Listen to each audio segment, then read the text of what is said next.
Hello everyone, আজকের এই ভিডিওটিতে আমি তোমাদের সাথে কিছু কমন এমসিকিউ আলোচনা করব, যেগুলো আপকামিং কম্পিটিটিভ এক্সামসের জন্য ভীষণই গুরুত্বপূর্ণ। তাই ভিডিওটি শেষ পর্যন্ত দেখো, আশা করছি তোমরা উপকৃত হবে। কোশ্চেন নাম্বার 1, গোলাপঘর গিরিপথটি কোন হিমালয়ে দেখা যায়? অপশান কি কি দেওয়া রয়েছে দেখতে পাচ্ছ। গোলাপঘর গিরিপথ, সঠিক উত্তর হবে অপশান সি, হিমাচল হিমালয়। গোলাপঘর গিরিপথটি হিমালয়ে দেখা যায় বা রয়েছে হিমাচল হিমালয়ে। নেক্সট, প্যাংগং হ্রদটি কোথায় অবস্থিত? অপশান কি কি দেওয়া রয়েছে দেখো। প্যাংগং হ্রদ কোথায় অবস্থিত? সঠিক উত্তর হবে অপশান সি, লাদাখ। লাদাখে রয়েছে প্যাংগং হ্রদ, যেটি হচ্ছে সর্বোচ্চ নোনা জলের হ্রদ প্যাংগং হ্রদ, যার উচ্চতা হচ্ছে 4350 মিটার। ঠিক আছে, নেক্সট প্রশ্ন, বেদাবাহল আলট্রা মেগা পাওয়ার প্রজেক্ট কোন রাজ্যে অবস্থিত? অপশানে রাজ্যগুলোর নাম দেওয়া রয়েছে দেখো। সঠিক উত্তর কি হবে? Option B, Odisha. মূলত ওড়িশা রাজ্যের সুন্দরগড় জেলায় Bedabahal ultra mega power project রয়েছে। এটা হচ্ছে একটা বিদ্যুৎ উৎপাদনের কেন্দ্র। ঠিক আছে, নেক্সট প্রশ্ন, the race of my life বইটি কার লেখা? অপশান কি কি দেওয়া রয়েছে দেখো। রেস অফ মাই লাইফ বইটি হচ্ছে লিখেছেন, option D is the right answer, Milkha Singh. ঠিক আছে, ওই বইটি 2013 সালে প্রকাশিত হয়েছে। বইটি খুবই ছোট, 130 পাতার বই, মোট 130 পাতা রয়েছে। বইটা হচ্ছে মিলখা সিংয়ের নিজের আত্মজীবনী নিয়ে লেখা এই বইটা, the race of my life, যেটা হচ্ছে ভাগ মিল্খা ভাগের অনুসরণে রয়েছে বইটি লিখেছেন। ঠিক আছে, নেক্সট প্রশ্ন, সম্প্রতি কে অ্যাসোচ্যামের সভাপতি পদে নিযুক্ত হয়েছেন? সম্প্রতি, ঠিক আছে, অ্যাসোচ্যামের সভাপতি। সঠিক উত্তর কি হবে? Option A, Sanjay Nair. উনি সম্প্রতি অ্যাসোচ্যামের সভাপতি পদে নিযুক্ত হয়েছেন। নেক্সট প্রশ্ন, কোন গভর্নর জেনারেলের আমলে সতীদাহ প্রথা রদ হয়? সতীদাহ প্রথা মানে স্বামীর মৃত্যুতে জীবন্ত স্ত্রীকে সেই একই চিতায় তোলা হবে। সঠিক উত্তর হবে অপশান সি, লর্ড বেন্টিং। ইনার পুরো নাম হচ্ছে লর্ড উইলিয়াম বেন্টিং, যিনি ব্রিটিশ ভারতের প্রথম গভর্নর জেনারেল ছিলেন।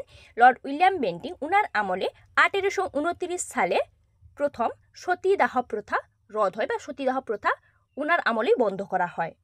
ঠিক আছে, নেক্সট প্রশ্ন, সম্প্রতি কোথায় 29 মার্চ 2024 আন্তর্জাতিক মিলেট বর্ষের সমাপ্তি অনুষ্ঠানের আয়োজন করা হয়েছিল? সমাপ্তি অনুষ্ঠান, আন্তর্জাতিক মিলেট বর্ষের সমাপ্তি অনুষ্ঠান। সঠিক উত্তর হবে অপশান সি, রোম। ইতালির রোম শহরে 29 মার্চ 2024 আন্তর্জাতিক মিলেট বর্ষের সমাপ্তি অনুষ্ঠান হয়েছিল। নেক্সট প্রশ্ন, 2024 সালে মহিলা প্রিমিয়ার লিগ টাইটেল জিতেছে কোন দল? অপশান কি কি দেওয়া রয়েছে দেখো। মহিলা প্রিমিয়ার লিগ জিতেছে, সঠিক উত্তর হবে option D, royal Challengers Bengaluru. ঠিক আছে, এই মহিলা টিমটা মহিলা প্রিমিয়ার লিগ টাইটেল জিতেছে। নেক্সট প্রশ্ন, জাতীয় কংগ্রেস গঠনের সময় বড়লাট কে ছিলেন? অপশান কি কি দেওয়া রয়েছে দেখো। জাতীয় কংগ্রেস গঠনের সময় বড়লাট, সঠিক উত্তর কী হবে দেখে নেব। সঠিক উত্তর হবে অপশান সি, লর্ড ডাফরিন। জাতীয় কংগ্রেস যখন গঠিত হয়েছিল তখন বড়লাট ছিলেন লর্ড ডাফরিন। ঠিক আছে, নেক্সট প্রশ্ন, কোনটি মহাবীরের জন্মের প্রতীক হিসেবে পরিচিত? অপশান দেখো কি কি দেওয়া রয়েছে। মহাবীরের জন্মের প্রতীক, সঠিক উত্তর হবে অপশান ডি, সিংহ। সিংহ হচ্ছে মহাবীরের জন্মের প্রতীক। মহাবীর যিনি 24তম তীর্থঙ্কর ছিলেন, মহাবীরের মায়ের নাম ছিল ত্রিশলা। ঠিক আছে, ওনার জন্মের প্রতীক হিসেবে সিংহ পরিচিত, মহাবীরের জন্মের প্রতীক হিসেবে। নেক্সট প্রশ্ন, কোন বিল শুধুমাত্র লোকসভাতেই উত্থাপিত হতে পারে? ওই বিলটাকে শুধুমাত্র লোকসভাতেই উত্থাপিত করতে হবে। সঠিক উত্তর হবে অপশান বি, অর্থ বিল। অর্থ বিল শুধুমাত্র লোকসভায় উত্থাপিত হতে পারে।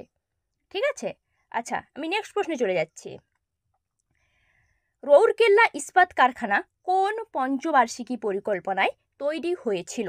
রৌরকেল্লা ইস্পাত কারখানা, সঠিক উত্তর হবে অপশান বি, দ্বিতীয় পঞ্চবার্ষিকী পরিকল্পনা। দ্বিতীয় পঞ্চবার্ষিকী পরিকল্পনার আমলে রৌরকেল্লা ইস্পাত কারখানা গড়ে উঠেছিল। নেক্সট প্রশ্ন, জেরোপথ্যালমিয়া রোগটি কোন ভিটামিনের অভাবে হয়? জেরোপথ্যালমিয়া, ঠিক আছে, কোন ভিটামিন? ভিটামিনগুলোর নাম দেওয়া হয়েছে অপশানে। সঠিক উত্তর হবে অপশান এ, ভিটামিন এর কারণে হয়। ঠিক আছে, ভিটামিন এর কারণে জেরোপথ্যালমিয়া রোগ হয়। ভিটামিন এ অভাব হলে অনেক সময় চোখের জলও শুকিয়ে যায়। নেক্সট প্রশ্ন, কুইকলাইম কাকে বলে? দেখো অপশান কি কি দেওয়া রয়েছে, দেখো এর মধ্যে কুইকলাইম হিসেবে কোনটি পরিচিত? সঠিক উত্তর হবে অপশান এ, ক্যালসিয়াম অক্সাইড, যার সংকেত হচ্ছে CaO। ঠিক আছে, CaO আর ক্যালসিয়াম অক্সাইড, যেটাকে আমরা কুইকলাইম বলে থাকি। নেক্সট প্রশ্ন, উচ্চ তাপমাত্রা পরিমাপ করতে কোন যন্ত্র ব্যবহার করা হয়? উচ্চ তাপমাত্রা পরিমাপ করার জন্য কোন যন্ত্র ব্যবহার করা হচ্ছে? সঠিক উত্তর হবে অপশান সি, পাইরোমিটার। পাইরোমিটার যন্ত্রের সাহায্যে আমরা উচ্চ তাপমাত্রা মানে অনেক বেশি তাপমাত্রা যেটাকে বলা হচ্ছে, ওই উচ্চ তাপমাত্রা পরিমাপ করা যায় পাইরোমিটার যন্ত্রের সাহায্যে। ঠিক আছে, thanks for watching my video.